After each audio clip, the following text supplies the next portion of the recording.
Dr. Rajetha Damisetty from Hyderabad, and she will be speaking on insulin resistance in dermatology. Rajita, welcome from PGNAR side, and we give you a formal bouquet, virtual bouquet. So please accept it from our side. And I'll request Dr. Lalit Gupta to kindly introduce Dr. Rachita. Are we not having the prayer? After that, in the last, वो कई बार बीच बीच में हो जाती है, तो इसलिए पहले we will reintroduce and then give our certificate and then the prayer in the last. Right, sir.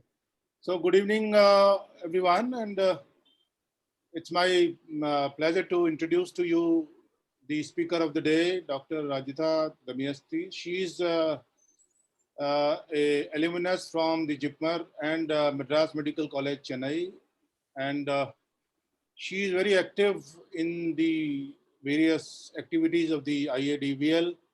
She has been a chairperson for the IADVL Task Force Against the Topical Steroid Abuse, and also a former chairperson of the Telangana IADVL Task Force Against Quackery.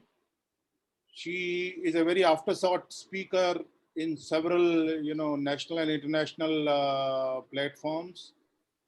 And she also has the honor of preparing protocols and handling training of several dermatologists and paramedical staff for the Oliva chain 23 clinics.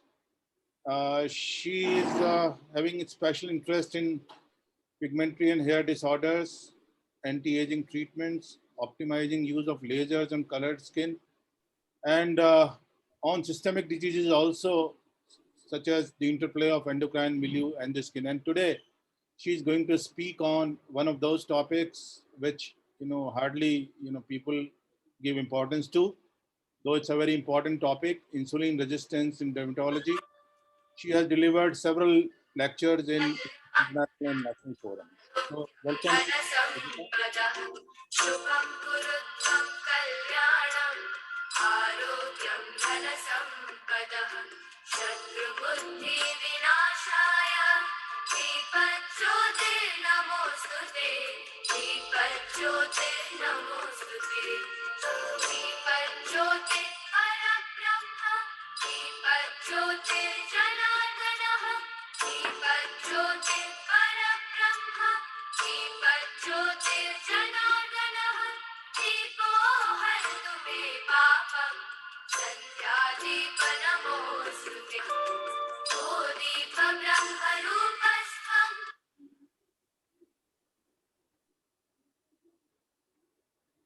Yes, Dr. Rajesh.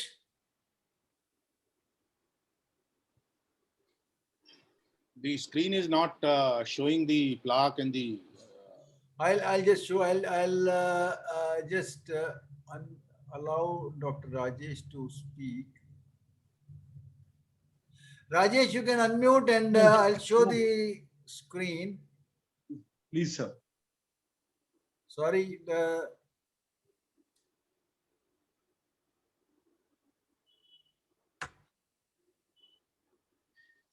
Please hand over the virtual felicitation to Dr. Rachita. Yeah, it's a pleasure moment for me to hand over virtual felicitation on behalf of PGNAR, Jaipur and Rajasthan, and for that matter, IADVL, to none other but Dr. Rajetha. We are really honored and pleased to felicitate Dr. Rajetha. Sir, the honor is mine. Thank you so much. Rajita, you can share your screen start, then yes, now the whole screen is yours. Please. Thank you, sir. Just starting.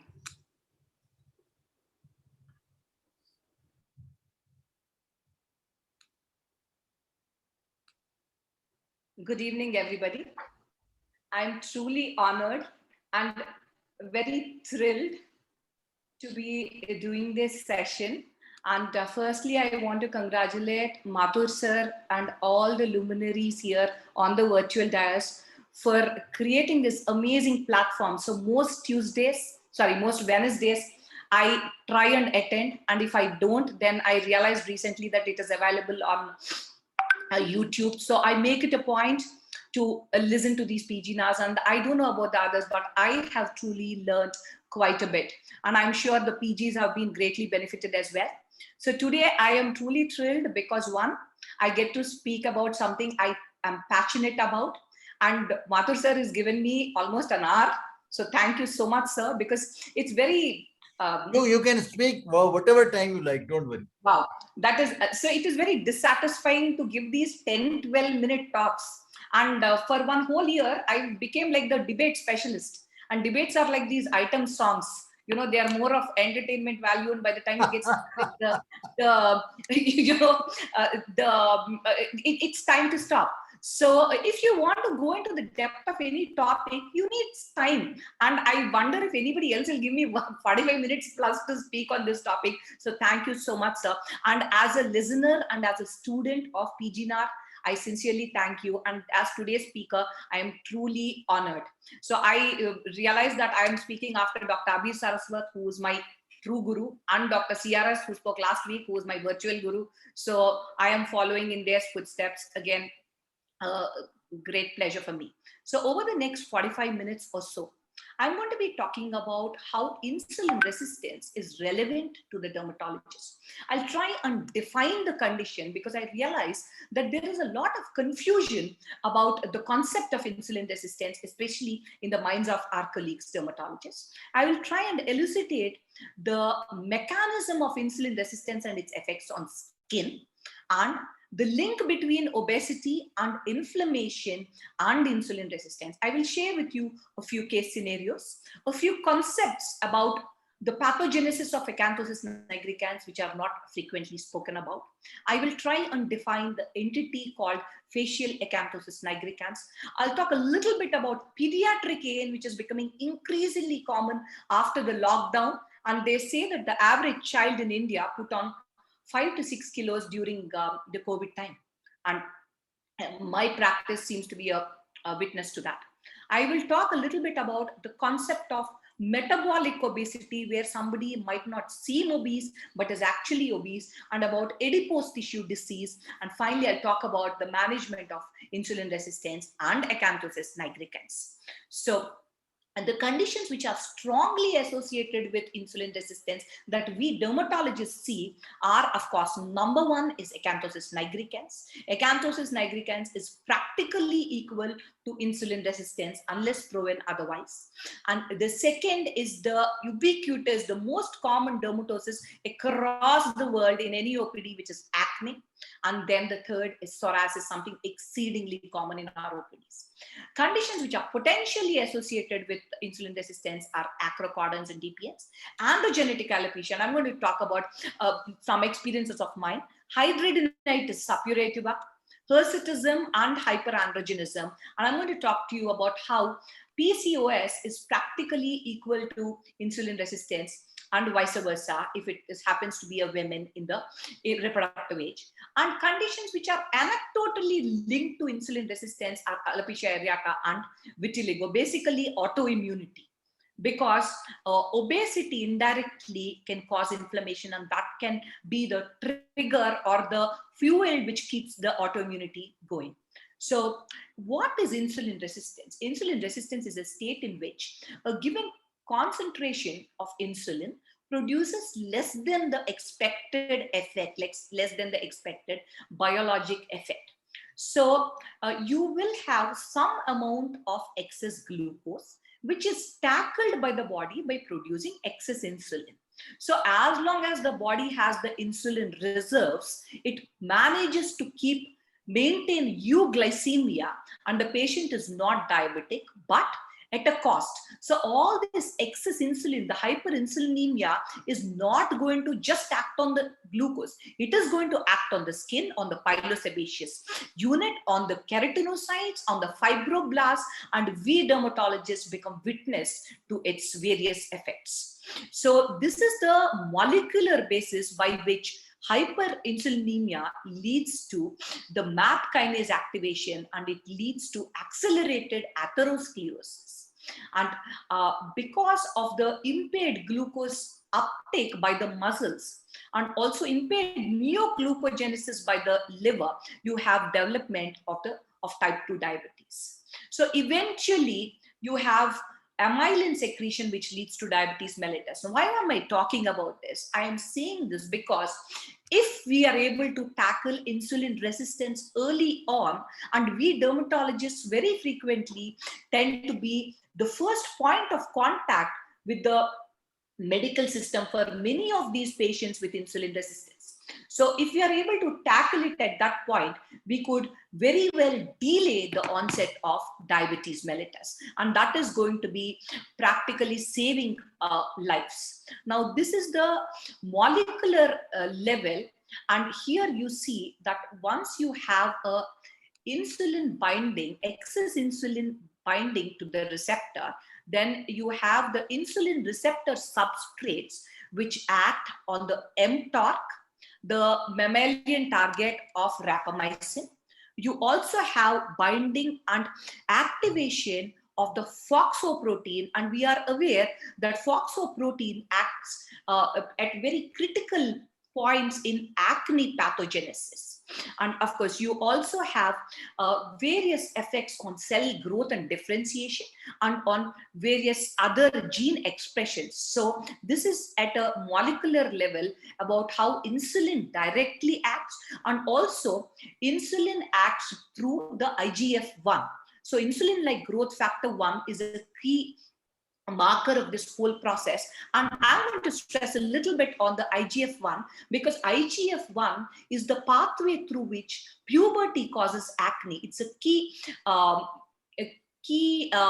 endocrine messenger during the puberty onset, and that is why teenagers tend to have a lot of acne, which may die down unless there is either hyperandrogenism or there is insulin resistance. So there are many causes of insulin resistance, from genetic factors to just aging. As you get older, you become more and more insulin resistant, and obesity, be it anthropometric or just metabolic. Somebody doesn't seem obese, but they are obese. I'm going to talk to you at length about this, about inactivity, sedentary work. So I practice in this place called High Tech City in Hyderabad. Right now I'm sitting in High Tech City, and I have people who are working from home for 12, 14 hours, barely moving to get a glass of water or to eat. And no wonder we are seeing more and more of insulin resistance. And of course, the consequences are type 2 diabetes mellitus, and PCOS, atherosclerosis, dyslipidemia, hypertension. Finally, all this is going to lead to cardiovascular morbidity and eventually possibly mortality as well. Now, the connection between skin and insulin resistance, where exactly do we dermatologists come in? Because there is chronic inflammation caused by insulin resistance, be it acne or psoriasis. So now the big question here is that, is inflammation the consequence of insulin resistance, or is it the cause of insulin resistance? Again, it is like in obesity and insulin resistance, what comes first and what comes later? So that's a bit of a dilemma, like your egg and the chicken. So, which comes first? It's hard to say, but we know that they are intertwined. You can't really separate them. So when you have chronic inflammation, you have pro-inflammatory cytokines which activate these proteins, and then you have serine phosphorylation of the insulin receptor substrates, and then you have proliferation of basal keratinocytes, and also you have a blockade in the differentiation, which is why we see Acanthosis nigricans, which is nothing but a combination of hyperkeratosis and papillomatosis without actually true acanthosis. Now, we know that India is fast on the race to beating China as the most obese nation on earth. And already we are we are a world capital of diabetes, and Hyderabad happens to be India's capital of diabetes. So practically I am speaking today from the world capital of diabetes, and no wonder, because the quantities of biryani that people seem to eat, the huge masses of rice mixed in oil, now that is a very deadly combo. So no wonder we are the way we are. So one very important concept I wanted to bring to your notice is the fact that inflammation, that fat is not some inert substance. Fat is a very metabolically and endocrinologically active tissue. And here I wanted to introduce to you the concept of the ATMs, which is the adipose tissue macrophages. So some of these macrophages secrete pro-inflammatory cytokines, whereas the other ones secrete the anti-inflammatory cytokines. I also wanted to bring to your notice this concept of the inflammasome, which is basically substances that are secreted by the adipose tissues which provoke inflammation. So, and then this concept of adipocyte-derived exosomes. So these are all, I am sure most dermatologists listening today would not have heard of them, but it is probably time we heard of them. So now here the concept of lean adipose tissue and obese adipose tissue is important. And it might seem weird because adipose is fat. So in that, how can we have lean fat? So yes, there is something called the white adipose tissue, which is the pro-inflammatory adipose tissue. And then you have certain kinds of fat like the brown fat, which is actually the healthier adipose tissue. So it is the white adipose tissue or the obese adipose tissue which secretes the exosomes, which then provoke inflammation. And probably these are the things that cause recurrence of psoriasis even after we treat our patients with our cyclosporin and our secukinumab, and now latest is tofacitinib. So we keep treating them at some point downstream, but probably we should look at the basic cause and try and change their lifestyle. So here you see the effects of insulin resistance on the liver, on the muscle as well. And yes, so this is a very important concept that I wanted to bring to your notice. Because of adiposity, you have either fat mass disease because of the sheer pressure. Because fat cells are packed in a small area, you can have cell death and you can have inflammation. And then you have sick fat disease. Sick fat disease is a place where you don't have excess amount of fat, but the fat that somebody has is abnormal and it creates deranged endocrine and immune responses. So this cartoon here shows you the effects on the skeletal muscle and on the liver.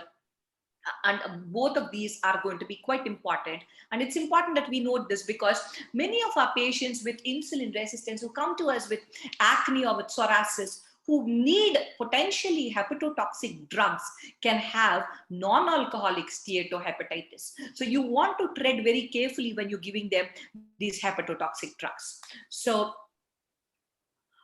fat and inflammation is something that we cannot afford to forget. So adipocytes undergo hypertrophy and hyperplasia in response to nutritional excess. That can lead to the cells outgrowing their blood supply, and then there is a hypoxic state. Now, this is not something that is new. This was delineated way back in 2005, but something that we don't really think of. And then this hypoxia leads to cell necrosis, and then macrophage infiltration, and then the adipose tissue macrophages secrete IL-6 and TNF-alpha, and also the pro-thrombotic mediator plasminogen activator inhibitor 1. So no wonder these people have a pro-thrombotic state, and that becomes quite important when you want to prescribe something like a oral contraceptive pill to obese, even young women. So finally, all these to the metabolic syndrome. I'm going to spend a little bit of time on metabolic syndrome and then eventually to cardiovascular morbidity. So we dermatologists could be the people who can potentially change the health and the fate of these people by early on educating them about good lifestyles. So I'll take the case of this person who was 26, 27-year-old, and his mom brought him to me because they wanted to get him married, and then the girls weren't too happy about his, they called it tan. Now, most of us would realize that this is not tan. We know that this nasal sparing is something that is common for many dermatosis and pigmentary anomalies, including tan, but you know that the texture here is a giveaway. And of course, a telltale sign of this acrocordon is here. And of course, the front of the neck will tell you a little more. And if you're still not sure, then the back of the neck has got the classic Acanthosis nigricans.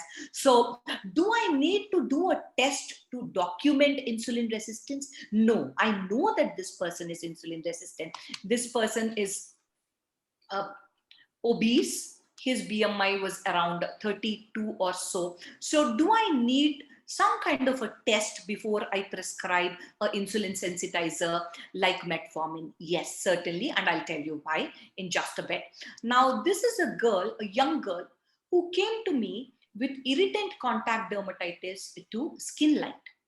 And then I had to give a mometasone to take care of the irritant contact dermatitis. And what you see here is almost like a macular pigment. It looks like a rippled pigment of macular amyloidosis, but actually this is steroid modified Acanthosis nigricans. And when I got an ultrasound of her pelvis, I found that she had, her right ovary was 38 ml. The normal cutoff volume is less than 10 ml.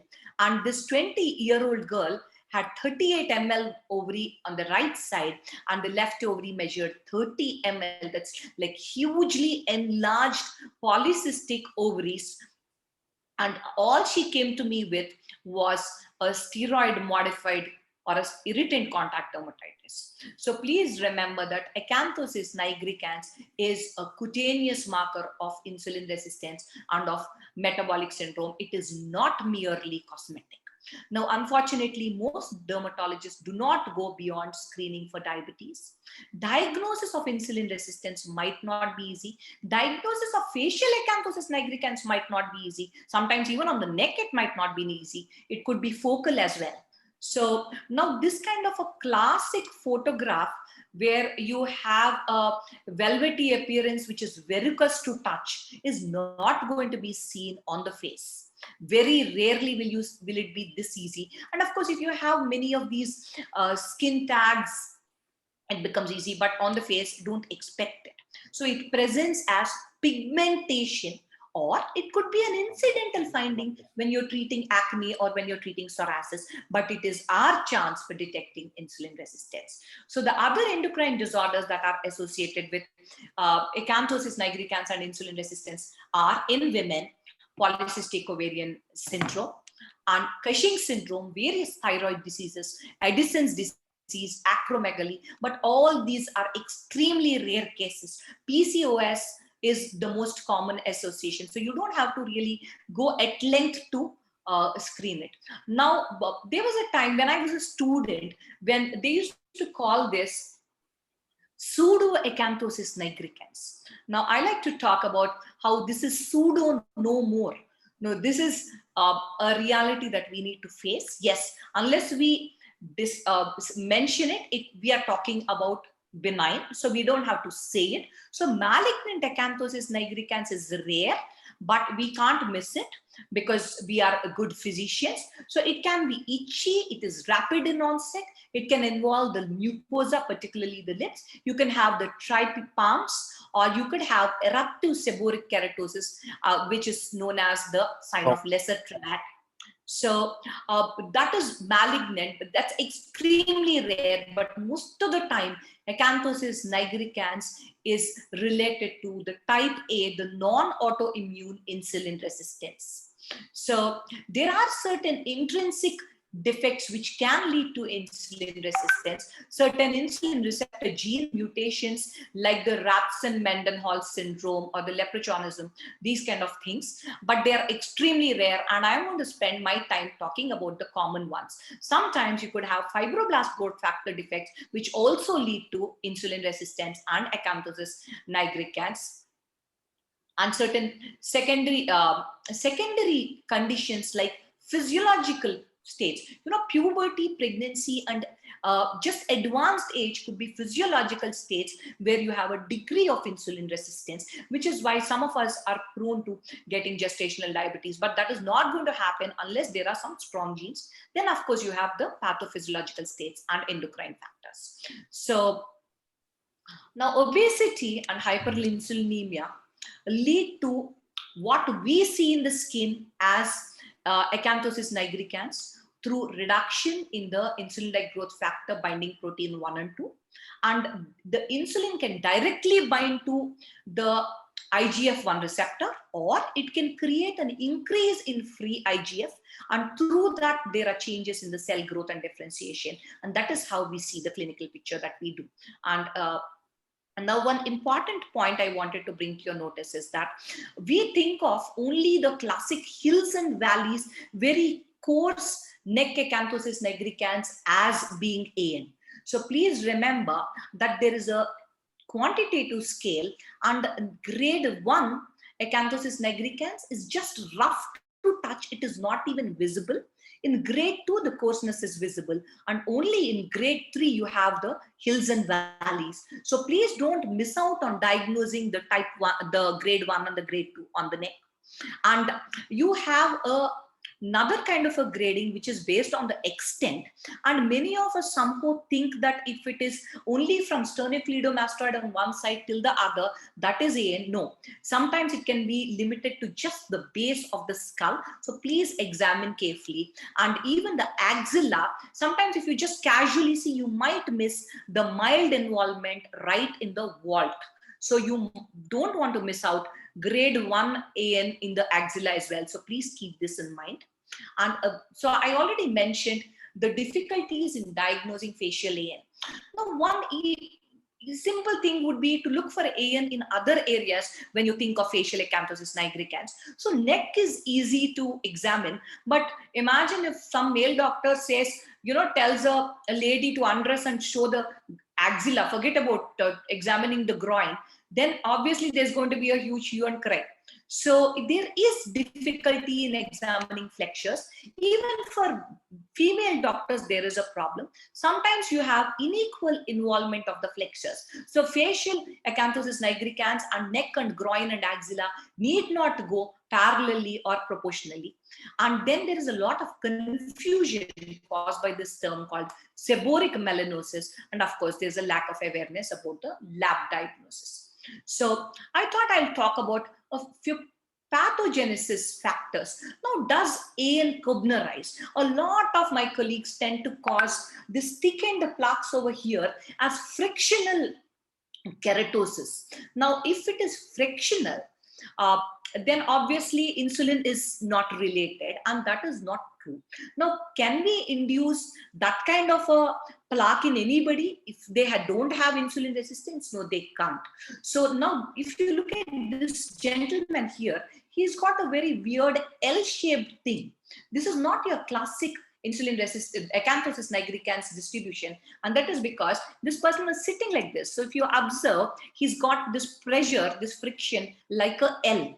So when insulin excess is present, then friction can make acanthosis nigricans cobnerize. And this is a strong point I want to make, which is why men who wear collared shirts have more neck involvement. That is why Tamilian women, after they get married and they start wearing this very thick Mangalsutra, almost like a cycle chain, then they get more AN on the neck, and it is not gold allergy like they tend to think. So, but can it be induced? No, it can't be induced unless somebody is insulin resistant. Of course, all obese individuals are not insulin resistant. So that is why I am very particular about getting the semantics right. Where does frictional keratosis end? Where does acanthosis nigricans begin? And where is the role of insulin resistance in the midst of all this? I think we all have to be very clear. Sometimes you can have focal AN. All these were reported in various articles as AN, though it looks very much like a psoriasis to me, honestly. Now, this is from Dr. Sunil Dogra's paper. This was a juvenile diabetic who developed acanthosis nigricans at the site of insulin injections. So local hyperinsulinemia led to localized insulin resistance, and that was the focal AN that you saw. Now, this is a lady who's visibly obese, and she has the classic hormonal lower facial acne. You can see that she's been excoriating some of these, and she did not have any psychological disturbance. It's not infrequent to see that women and men who are perfectly balanced do excoriate their acne lesions, and they don't need psychotropic medication, they need treatment for the acne. You can see that there is a fine kind of a thickening here if you compare it with this part. So this lady had a diffuse facial acanthosis nigricans which extended onto the neck, and she had lower facial hormonal acne at excori, and she also was found to have PCOS, and her HOMA-IR was significantly elevated. Now, this was a young male whose BMI was barely 24. He went around with the diagnosis of seborrheic melanosis, and yes, he did have involvement of the nasal ala. I'm going to talk a little bit about this in just a bit, and I'll show you the dermoscopy as well. So, but this was not just seborrheic melanosis. Now, the role of malassezia over here, there seems to be a definite role. But that is not the whole thing. So everybody with malassezia overgrowth won't get this if there is no insulin resistance. Now, this is a classic facial acanthosis nigricans in this young male who was in his late 20s. He was obese. He had a BMI of some 29 or so. And you can see the supraorbital sparing, the nasal tip sparing.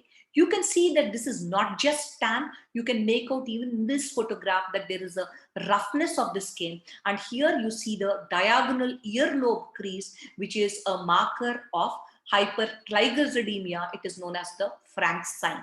So these are normal OPD patients. And this was a known diabetic. He had uncontrolled type 2 diabetes. This man in his 50s came to me with scalp pemphigus. He did not come for acanthosis nigricans, but I just clicked this photograph, and here also you see that the picture is not very different from that of this young male.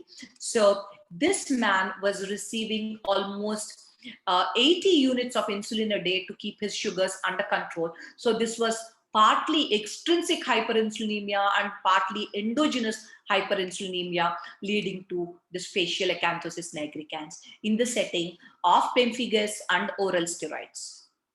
Now, this was a young male.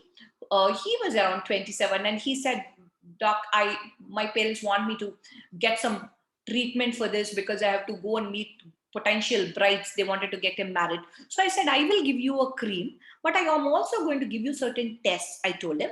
And I asked for a serum insulin, which turned out to be quite useless because his fasting blood sugar itself was some 320 something.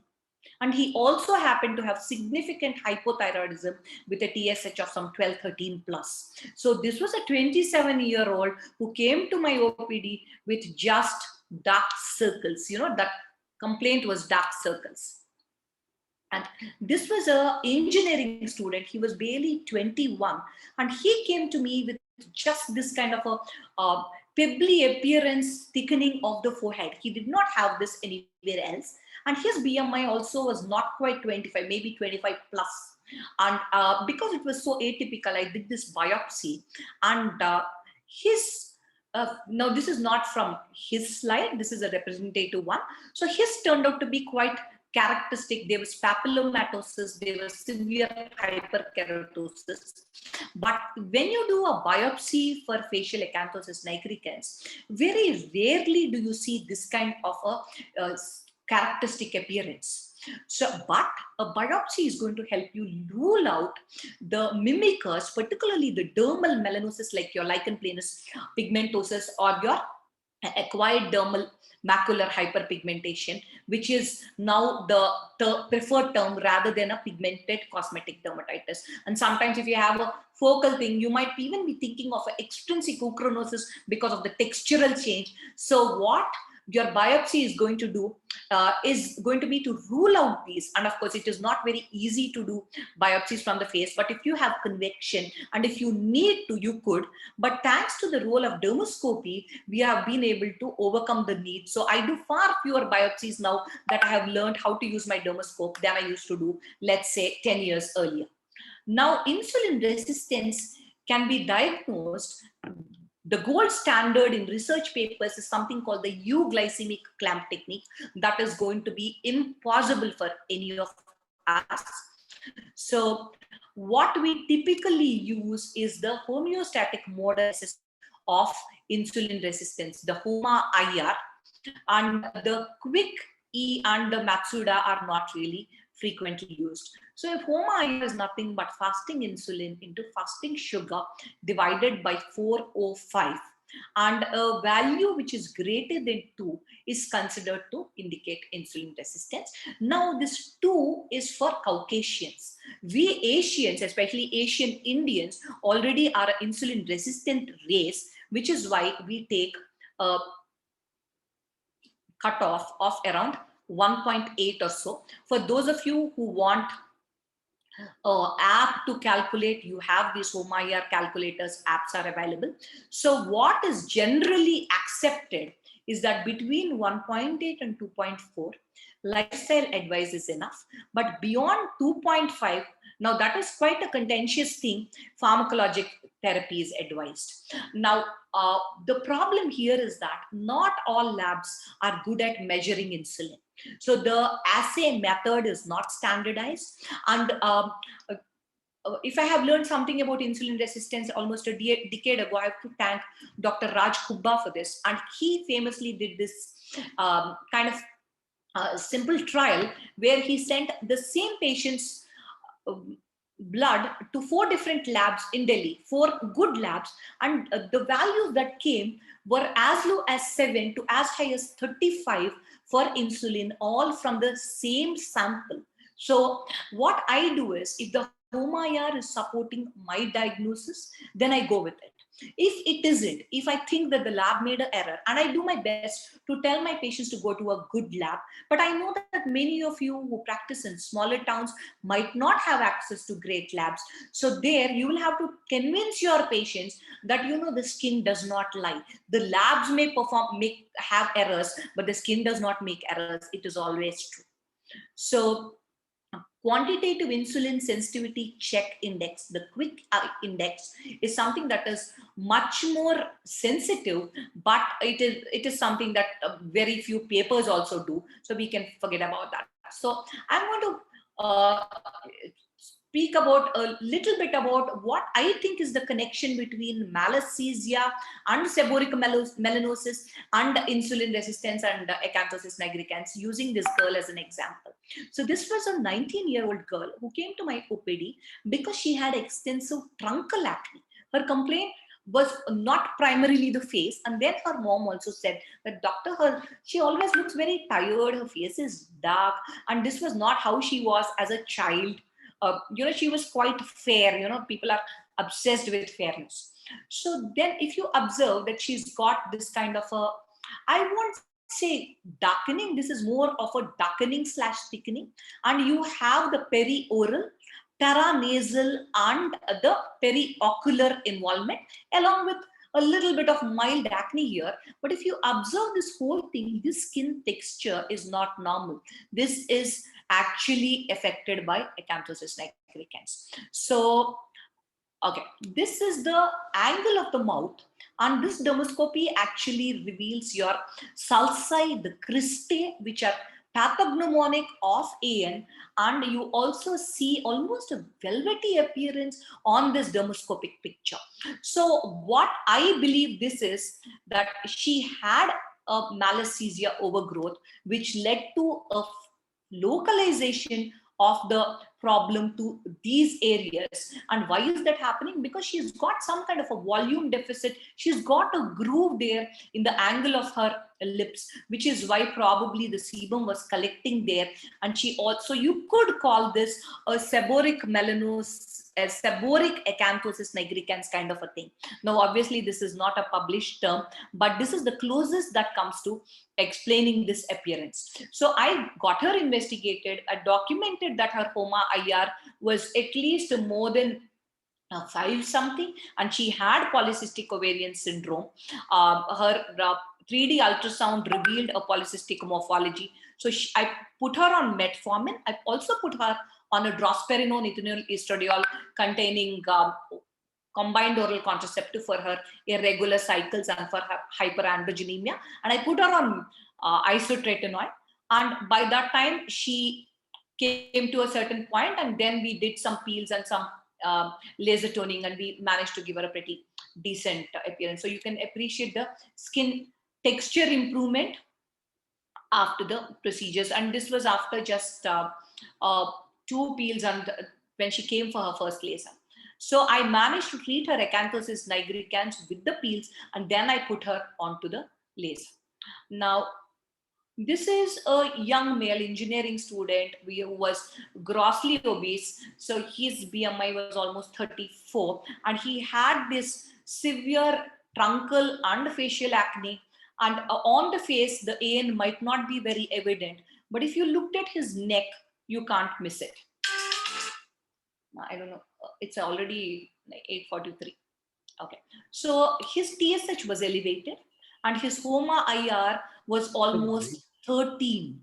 And I wanted to put him on isotretinoin for his acne, but the problem was that his SGPT at baseline was high. And even with a small dose of 0.1 milligram per kg, he was almost 95 kg. I gave him a 10 mg, and then his SGPT became even more. It crossed 110. So after that, I did not have the guts to give him isotretinoin. So I managed him with mainly metformin and the adapalene and the benzoyl peroxide combination because of his non-alcoholic steatohepatitis. So because of his young age and the severity of his condition, and because he had hypothyroidism, I managed him in collaboration with my endocrinologist colleague. So now the problem here is that lifestyle modifications in these 19, 20-year-olds is very difficult, and he could not undergo procedures because he lived in another town. But during lockdown, he came back here, so I was able to do some peels and we got some decent results. So now I will talk a little bit about women and the connection between insulin and androgens. So what insulin does to androgens is 2 things. One, it reduces the sex hormone binding globulin, so that you have more bioavailable testosterone. And then it also directly stimulates the ovary to produce more androgen. That is on one side. On the other side, through the FOXO1 proteins, it facilitates the binding of the androgen to the androgen receptor. It kind of opens the androgen receptor's doors to binding. So insulin increases the production of testosterone. It reduces the binding of testosterone, and it facilitates the binding of the existing testosterone to the receptor, which means that if you want to treat hirsutism without treating hyperinsulinemia, you won't be very successful. And this was a young male. He was only 14 who had severe truncal acne. He also had a bit of facial acne, which was much less than the truncal acne. And I found that he had a HOMA IR of close to 4, but luckily his liver enzymes were normal. So I managed him with comedone extraction and isotretinoin and metformin. And my personal rule is that all children and adolescents who have insulin resistance, I refer them to my endocrinologist colleague, but I make sure that they go to the right endocrinologist who puts them on metformin. For adults, I put them on metformin myself. So this was a 19-year-old girl who came to us. She was an engineering student, and she came with almost male beard like hirsutism. And initially, when I screened her, she was found to have insulin resistance. But during the course of our treatment, she became frankly diabetic. So after starting her on Yasmin, on aldactone, on sitagliptin metformin combination, obviously in conjunction with the endocrinologist colleague, and doing 3 sessions of laser hair reduction, this is the kind of response we had when she came for the 4th session. So this would not have been possible if we had not treated her insulin resistance effectively. So during this process, she lost almost 18, 19 kgs weight. She was 99 and she came down to almost 81.8 or 82 or something like that. So this is another view of the same girl.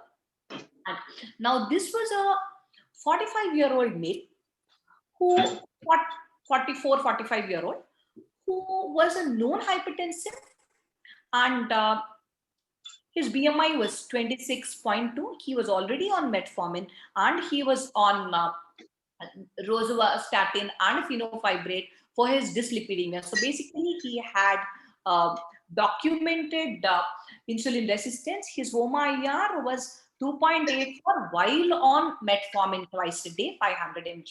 And why I'm showing you this picture is that even his occipital area showed miniaturization. So this is the occipital picture, this is the vertex, and this is the frontal area. And even in the occipital area, in addition to the seborrheic dermatitis, you see that there is hair diameter diversity. So all these people with diffuse unpatterned alopecia, especially the males and of course most women who have patterned hair loss also have occipital thinning, tend to have insulin resistance. So you want to screen for it, you want to look for it, and you want to go very strong on the lifestyle advice. So this was a woman who came with severe female pattern hair loss. She was only in her mid-20s and she was found to have diffuse unpatterned alopecia or diffuse thinning in the occipital area as well. So what we see on the frontal area is just a continuation of what was happening in the rest. So that is why I called it DUTA. Now, going on to psoriasis. So psoriasis, we understand, is a systemic disease, and it is not a pure cutaneous disease. So we know that people with psoriasis are at a high risk of cardiovascular morbidity, and which is why even for relatively milder psoriasis, you might want to start off systemic therapy. Whether or not you start systemic drug for it, for psoriasis, please make sure you talk about the lifestyle modifications needed for all your psoriasis patients. So this was a male with psoriasis, and he's been having this for over a decade. So I started him on cyclosporin. He did exceedingly well. We tried to stop, it came back. Then for a bit he was on secukinumab. Then he was on so right now he is on tofacitinib now, because he can no longer afford secukinumab. So the problem here is that he is obese and he is insulin resistant, and somebody told him that metformin is a sugar ka dawa, that by taking it he's going to become addicted. So he's not happy to take metformin. He's happy to take even a secukinumab, but somehow metformin is not even expensive, but he somehow doesn't take it. So this is one big problem sometimes. In spite of knowing all these things, it is difficult to convince our patients. So adiponectin was found to be significantly lower in psoriatic patients who had metabolic syndrome versus those psoriatic patients who did not have metabolic syndrome. So here they found that the inflammatory markers are involved in pathogenesis of both metabolic syndrome and in the pathogenesis of psoriasis. So you want to treat it right from the cause, which is with modification of the lifestyle. So lot of papers exist connecting obesity and psoriasis, and you might think that BMI is a good marker. It isn't. I'll tell you how. So mortality rates have been found to be higher in patients with psoriasis than in the general population, and various systemic treatments including methotrexate and TNF inhibitors have been shown in various papers to decrease cardiovascular risk. So I'm not going to talk about these things. So metabolic syndrome is a constellation of features like central obesity, cardiovascular morbidity, insulin resistance, or frank diabetes, hypertension, and dyslipidemia. It could be increased triglyceride or a decreased HDL. And we Asians tend to develop this rather early on. And for us, the important thing is actually the visceral fat. So obesity is obviously a major driver of the widely prevalent metabolic syndrome in Indians. Now, one very important factor here is calculation of BMI. And we need to remember that for us Asian Indians, the cutoff is not 25, it is 23. So between 23 and 25 is overweight, between 25 and 28 is obese, and beyond 40 is morbidly obese. And this was the paper that showed us that for us Indians, the cutoff is different. And the cutoff of waist circumference for men When you need to become alert is when your trouser size is 34 inches. Now, I wonder if any adult or even adolescent these days who belongs to some, reasonably well-to-do family has a waist circumference of less than that. These are the WHO guidelines for various action levels. So it says that when a woman has a waist circumference of 28.5 inches, which is considered super slim, then she needs to avoid gaining weight and maintain physical activity. And when a woman has a 32-inch waist and a male has a 36-inch waist, they should seek medical help.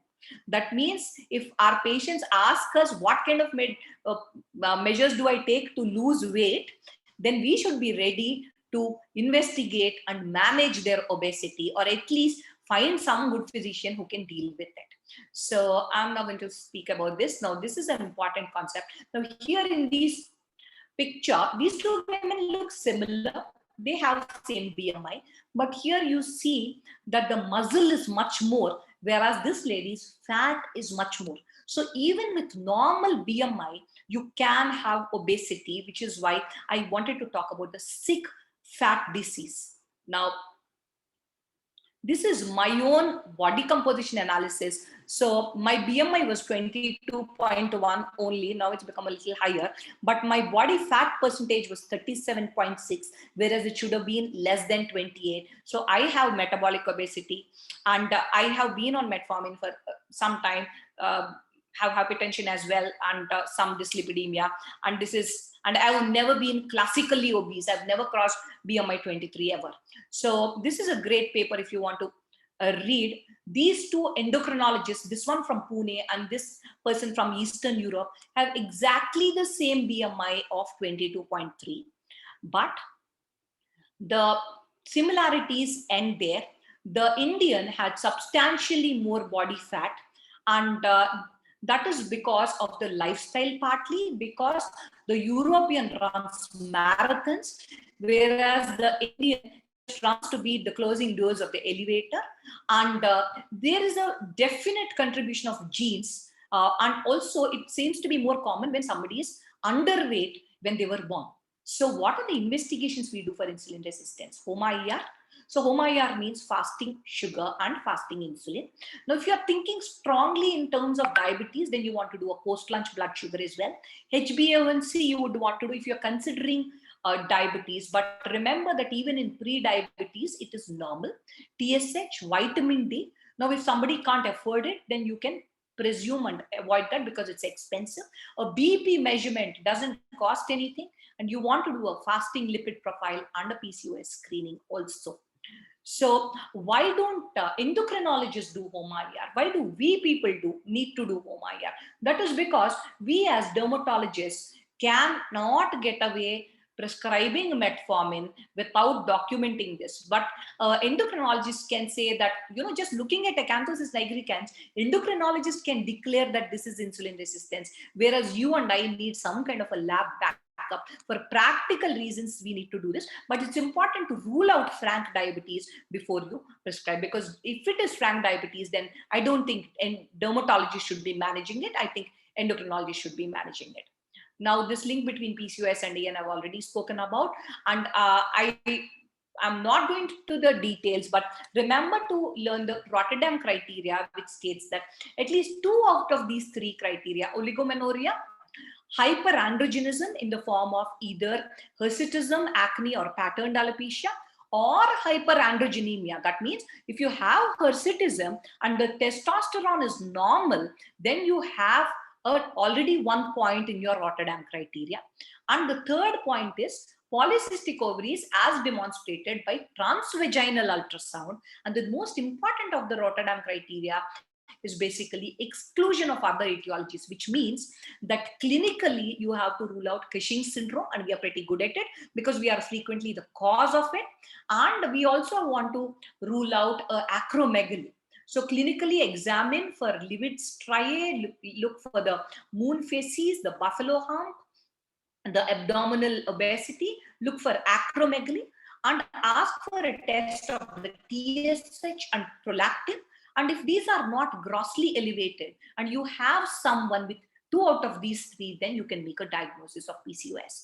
Now, the differential diagnosis for Acanthosis nigricans would be acquired dermal macular pigmentation, ADMH, or a lichen planus pigmentosis if you have classic lichen planus or a mucosal lichen planus somewhere else, or sometimes it could be even a confluent reticulate papillomatosis.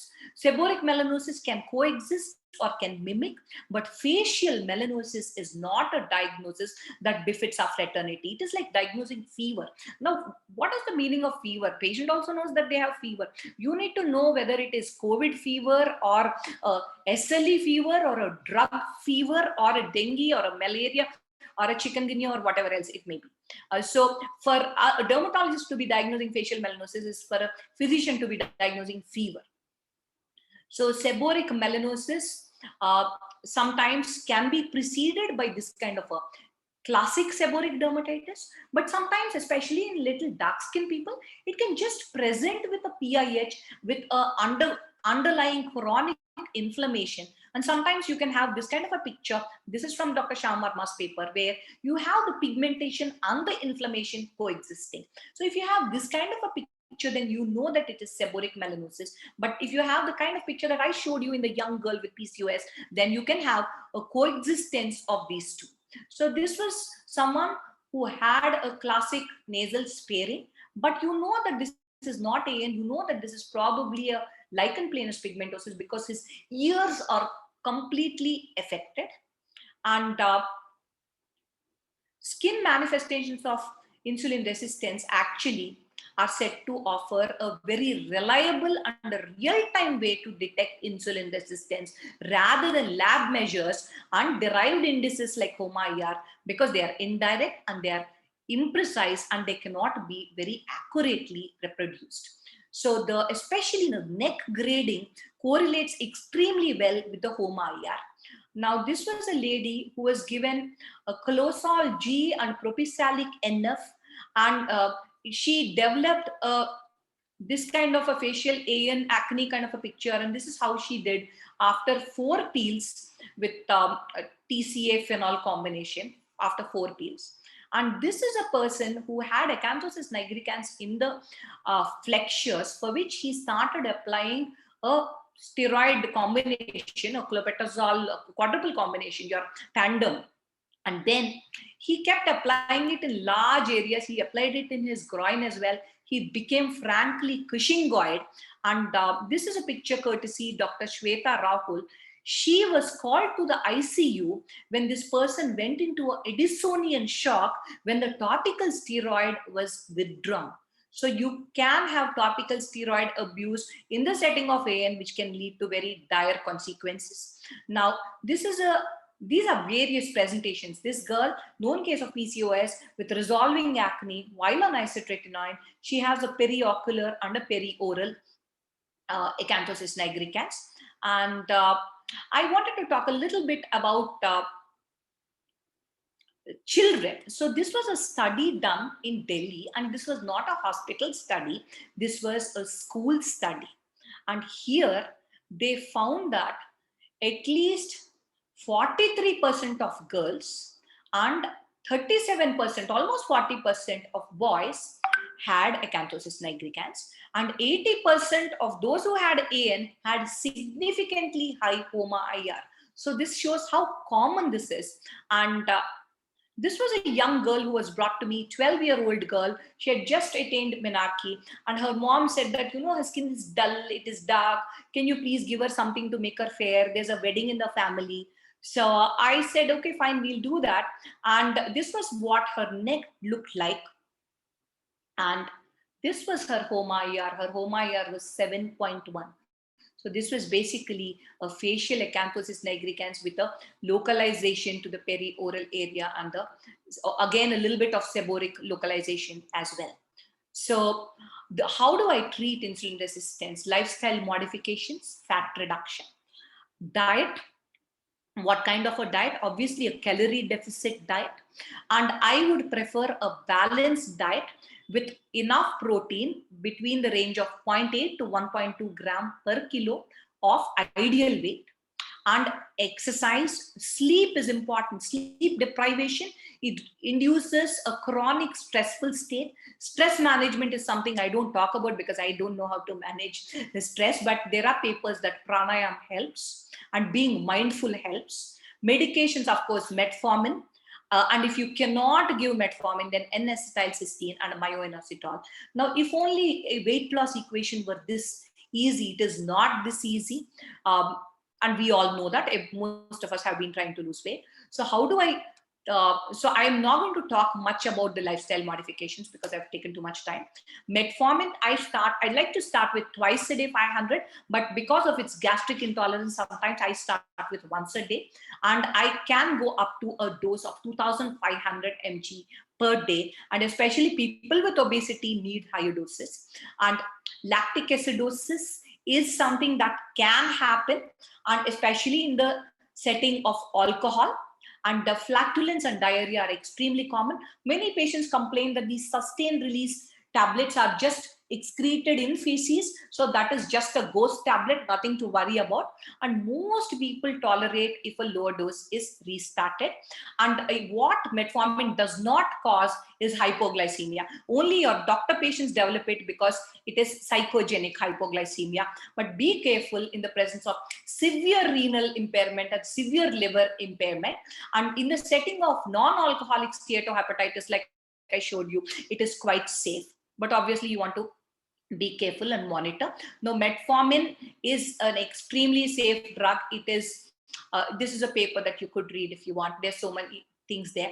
For children, obviously exercise is not, I mean, obviously a child cannot exercise, but what they can do is play. These days it's becoming exceedingly difficult. So when you talk about exercise, please remember that a minimum of 150 minutes a week, that is 30 minutes into 5 times, if it is vigorous exercise, or 1 hour a day, 5 times a week, if it is moderate exercise. And ideally, this exercise should be a combination of aerobic exercise and strength training. Strength training can be body weight or with external weights. And this is irrespective of the age of the person, but obviously you have to take into account orthopedic issues. Now, if somebody has got a BMI of more than 40 or a BMI of more than 35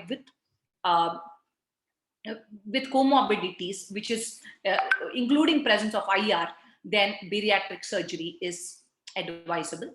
Now, for AN, I reduce insulin resistance.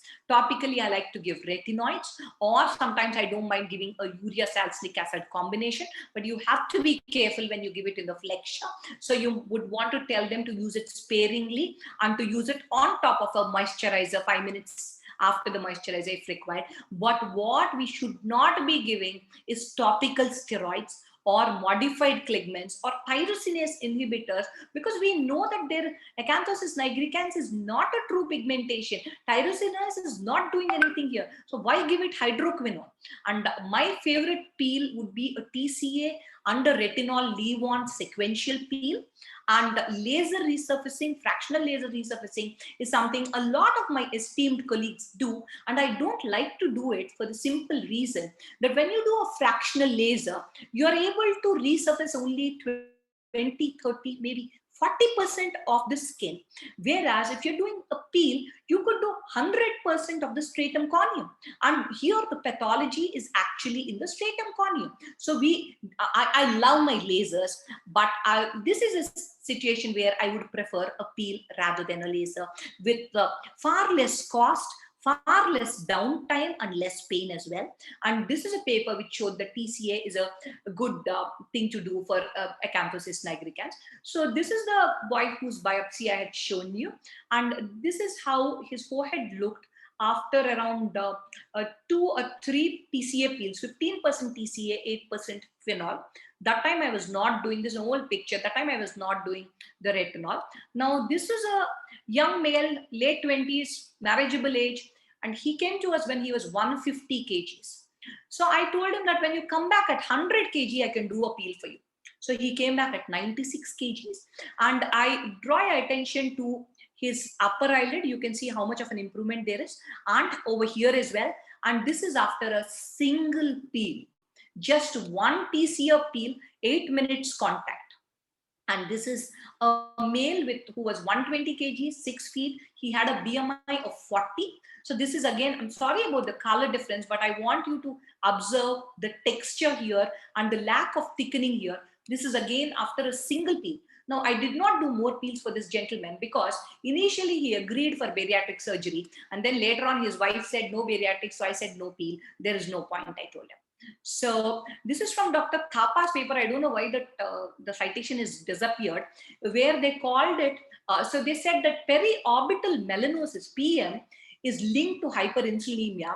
Now, I beg to differ. Dr. Thapa is my esteemed teacher, but it is not periorbital melanosis. It is periorbital insulin acanthosis nigricans that is probably linked to it. Now, this paper did not have any clinical pictures, so I'm not quite sure. But what they saw is they did not really look for AN. What they looked for is just a brownish semicircular pigmentation in that area, and how they differentiated it from periocular AN, I'm not quite sure. So when do I refer? When there is any proper endocrine abnormality other than insulin resistance. So frank diabetes or thyroid abnormalities, women who want to conceive, fussy patients, VIP patients, celebs, children less than 18, all these people I refer. But I make sure I refer to someone who is good, someone who's not going to say, come back to me when you have diabetes, right now you don't have diabetes. I do not want my patients to go to such endocrinologists. So N-acetylcysteine is an option for people who don't want to take a sugar ka dawa. So N-acetylcysteine comes in these 600 mg tablets, which can be dissolved in like a half a glass of water. It becomes like a fizzy drink. And this paper showed that 600 mg N-acetylcysteine is equivalent to 500 mg of metformin. So, but I don't use it at first line, mainly because one, metformin has a great track record. Second, N-acetylcysteine is far more expensive. Now, the other so this alpha lipoic acid is something that a lot of dermatologists like to use. The problem is that the bioavailability is very poor. I do not like it. I do not use it. Now, myo-inositol is something that I don't mind. But again, it's expensive. It comes in the sachet. So 4 grams twice a day is equivalent to 500 mg metformin twice a day. But at some 7-8 times the cost probably. So there is some evidence for that as well. There is some evidence for glycolic acid peel as well. And the role of vitamin D is extremely important. So make sure you correct that. And exercise, even without weight loss, improves it. Bariatric surgery, of course, does. And we are probably going to see a lot more of acanthosis nigricans and insulin resistance, because we know that traffic-related air pollution is going to induce insulin resistance in children. And finally, I'm going to stop with this. Metformin is, is anti-aging, it is anti-malignancy, it treats insulin resistance, it does so many good things. Please don't be scared of it. If there's one thing you're going to take away from this, then please take this away. Use metformin after explaining to your patient why, and without fear. So the clinical scenarios where insulin resistance becomes relevant for us is acanthosis nigricans, acne, hirsutism, diffuse unpatterned alopecia, premature AGA, particularly of the vertex, and in psoriasis. These are, and most of us don't do enough. So I request you all to have a high index of suspicion for insulin resistance, to calculate the BMI, the waist-hip ratio, check out HOMA-IR, use metformin judiciously, have conviction, speak the language, talk about the heart rates, talk about visceral fat, talk about metabolic obesity, and of course practice what you preach, because we all have to be healthy for ourselves and for our patients. Thank you so much. Again, sincere thanks to Mathur sir and team.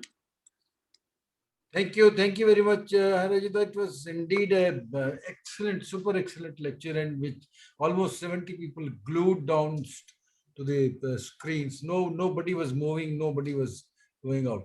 Really very learning exercise. Thank Sir, you. you should have stopped me. No. Listen, I have got a principle that in this meeting, nothing to stop. Unfortunately, the chat is not working today. I don't know, because there's no any other technical person than me, and something happened to technically, so the chat is not working. So people are welcome to just unmute themselves, and they want to ask anything, please. Right. I have enabled them to unmute. Ma'am, how to differentiate between the fractional keratosis and the insulin acanthosis nigricans on the face? Just Because identify yourself. Just identify yourself and then speak, please. So myself, Dr. Manali Jain from Jaipur. Hello, Dr. Manali. So Yes, now ma'am. frictional keratosis on the face is extremely difficult to cause. Now, how is it possible for us to create that much friction? Now, if at all you see friction, sometimes you see it here and you see it as that answering skin, you know, so if you on the face, if at all you have a frictional component, you see it over here like a answering skin and not as a diffuse acanthosis nigricans kind of a picture. So one good way to make out the difference would be to use your dermoscope. So if you're going to see, and if you don't use a dermoscope as of now, please get one. I never go anywhere without this. And you're going to be seeing the sulci and the cristae, sometimes even the velvety appearance. Okay, ma'am. And ma'am, you are saying that there is no role as such of the hydroquinone because Of course. Of why course, it is so? hydroquinone I have also not seen, but by this N-acetylcysteine, myoinositol, I like more of alpha lipolic acid. I've got good results with alpha lipolic. But alpha lipolic acid is also very good. It takes 6 to 8 months to give some improvement. If the bioavailability is good, sir, if you have a good formulation, then it could work. So you have to choose your formulation. True. So, ma'am, in the topical, we have to use only the topical steroids or retinoids or urea Oh, salicylic. steroids, please. Okay, topical retinoids mainly. Yes, see, because you know what the pathology is. Is the pathology excess activity of melanocyte? Is it excess activity of tyrosinase? No, it is hyperkeratosis. You want a keratolytic basically. Okay. Okay, ma'am. All right. Anybody else? Because I have allowed them to unmute. I am seeing most of the people have not unmuted. Hello, good evening, ma'am. This is Dr. Trupti from Nashik. Hello, Dr. Kripi. Yeah, I wanted to actually ask you, you talked about periorbital acanthosis. So how do we proceed in that cases? Because there are many cases who have distinct periorbital pigmentation, which are beyond we call as dark circles or anything. So how do we proceed in Right. that? Right.